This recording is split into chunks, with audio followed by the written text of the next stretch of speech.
ulian minga tribute concert han ama la phwa le athuk siam ilai na te ti la kha kasadona hela hi I ma na to kumsang ni le pahni borvel ni ka sha a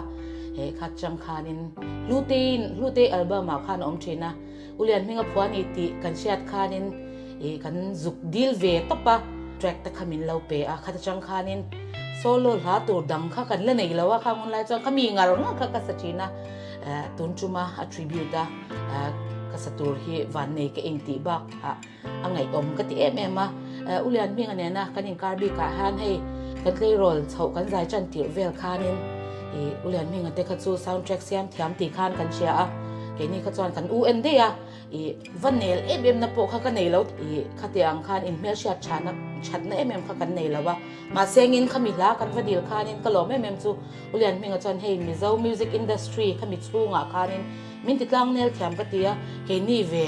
te me hei zai tir tan khanin ilaina na te soundtrack kha cheng zangai min lei tiring ka sha a chuanin kata po khan bi kanen ka chan pa bi kanen han kan kala aki mi paki nen khan min pe cheng zangai track pani min pe a chuanin chu tiang chu ni a hei min tinau thiam ani me va income lo ma ila kanin mu chuna te kanin biak china te min du sak em te ka sha a khang min du sak na wang te khan ni in ka sha a tun thlenga hei zaya rongbola kan la chwa thei san te ni in ka sha a kan soile du chu tu na la bi khi ulian minga soundtrack min siam nung ber anita man ngoro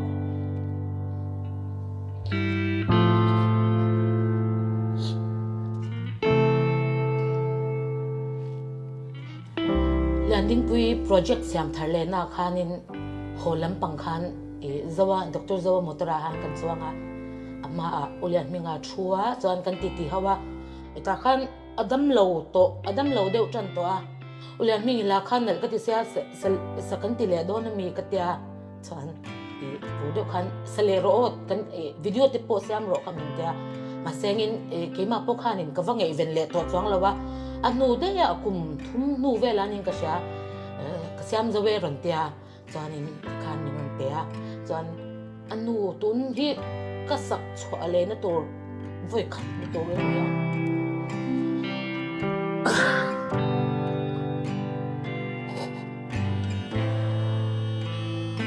ilai na dati big hi kemang kadu ala kadu he memba ka moi ka tia tunua sak chwale kan tumpo han ina kain en lokyan ka sat swak hit hilawa headline muna unaute at sungtinen kan zirian ka sat swak thei zoka kalomang ringa ke po tu na tang hi chuanin ka sak chung zum le thei ta po ka ringa alom om ka tia chuan ulian minga hi an lo tak nuwa che han ke ma po yanin a hlut zai ka shat har le zwalin ka sha a chuanin hetiang hun poimo a an chuten min sha a zai tura min somi kalom em bokani ti kha ka sai chei ni ro se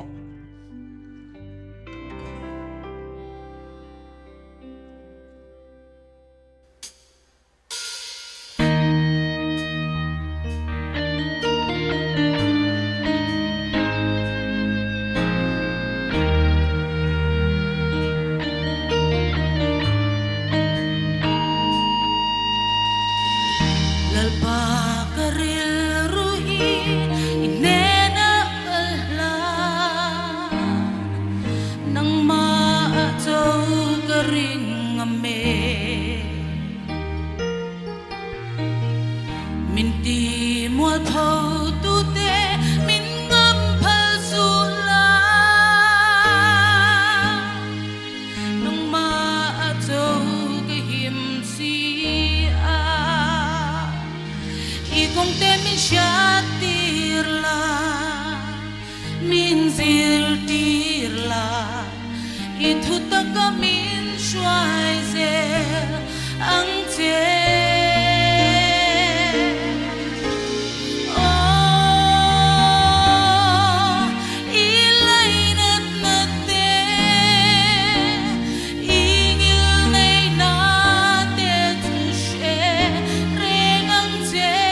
Lei roswal na te kaputiat na te lalpan ang injerem sula lalpa ichat na le igil na vangi min jezo ang te ikong te min chat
see